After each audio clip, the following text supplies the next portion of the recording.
بسم اللہ الرحمن الرحیم۔ اب دیکھیں کہ ایران جو ایک امریکہ اور اسرائیل کے مقابلے میں آپ دیکھیں اگر، تو ایران ایک چھوٹا ملک نظر آتا ہے، اور اس نے کیسے امریکہ کو اپنی ٹیکنیک، اپنی حکمت عملی، اپنی دانش مندی، اپنی ہمت، اپنی بہادری اور انتہائی صبر، یہ سارے جو جنگ جاری ہے ابھی شاید رک جائے، اس میں ایران نے دکھایا ہے جو پوری دنیا کے لیے سبق ہے، اور خاص طور پہ مسلمانوں کو بھی اس سے سبق حاصل کرنا چاہیے کہ اگر آپ دلیر ہیں، اگر آپ اللہ پہ یقین رکھتے ہیں، اگر آپ میں حکمت عملی ہے، اگر آپ صحیح کیلکولیشن کرتے ہیں،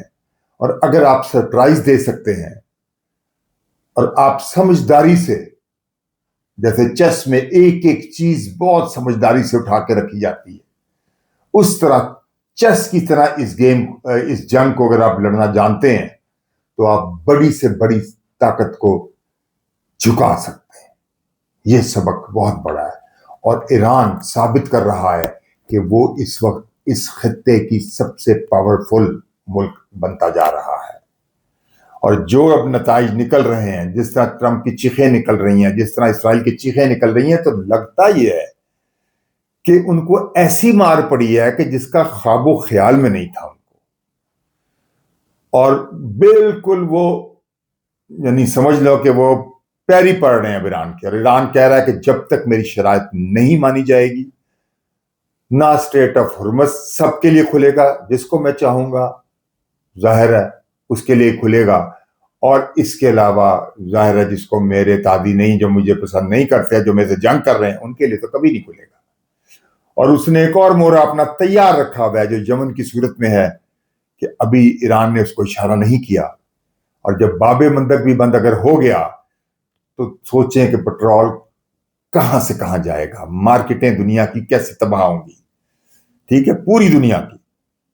اور سب چیخیں مار رہے ہیں، اور سب اب امریکہ پہ ریلائی کرنا چھوڑ رہے ہیں۔ ایون جاپان کے لوگ اپنے پرائم منسٹر کو، جس کو ٹرمپ نے بٹھا کے بہت باتیں کی، اس کو یہ کہہ رہے ہیں کہ ٹرمپ کی باتیں مت سننا۔ جاپان ایک بہت پرامن لوگ ہیں، بہت پرامن ملک ہے، وہ لوگ کبھی احتجاج وغیرہ زیادہ نہیں کرتے، نہ ہوتا ہے وہاں پہ، وہ سب نکل آئے باہر، وہ کہہ رہے ہیں کسی صورت بھی ٹرمپ کی باتوں میں مت آنا، اپنی پرائم منسٹر کو یہ سمجھا رہے ہیں۔ تو ایک زمانے میں ٹرمپ کے سکھانے پہ وہ چین کے آگے کھڑی ہو گئی تھی، اور یہ کہہ رہی تھی کہ جی ہم چین کو یوں کر لیں گے، وہ کر لیں گے۔ اس قدر نادانی اس نے کی تھی اس وقت، صرف امریکہ کے کہنے۔ اب جب عوام جس کے ووٹوں پہ وہ آئی ہے، وہ ساری یہ بات کہہ رہی ہے کہ امریکہ کی کسی بات کا کوئی اعتبار نہیں۔ تو اگر بے وقوف ہو تو باتیں سن لو، اگر بے وقوف نہیں ہو، عقل مند ہو تو عقل سے چلو۔ یعنی ان کا خلاصہ یہ ہے لوگوں کے کہنے کا، جو دیکھتے ہیں کہ کتنا سمجھ آتا ہے۔ پرائم منسٹر کو سمجھ آنا ہی پڑے گا، کیونکہ وہاں کی موسٹلی عوام یہی بات کہہ رہی ہے کہ امریکہ کے چکر میں ہم نہیں آنا، امریکہ تو ہمیں چھوڑ گیا، ہمارے پاس سے پیٹرن اٹھا لے گیا، تھاڈ اٹھا لے گیا،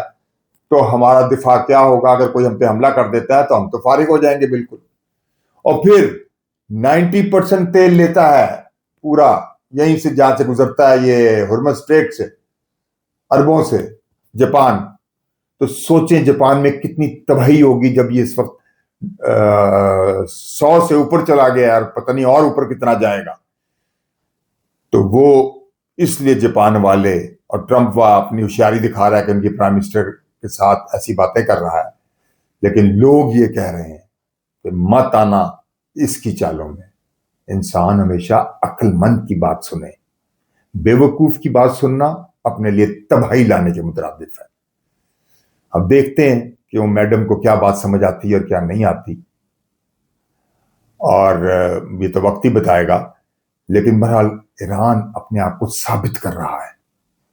کہ جنگ کیسے لڑی جائے۔ ایک چھوٹا ملک، ایک مکار ملک اور ایک طاقتور ملک کے ساتھ کیسے جنگ لڑ سکتا ہے، اور ایک ملک جو یہ کہتا ہے کہ میں تو، میرے یہاں تو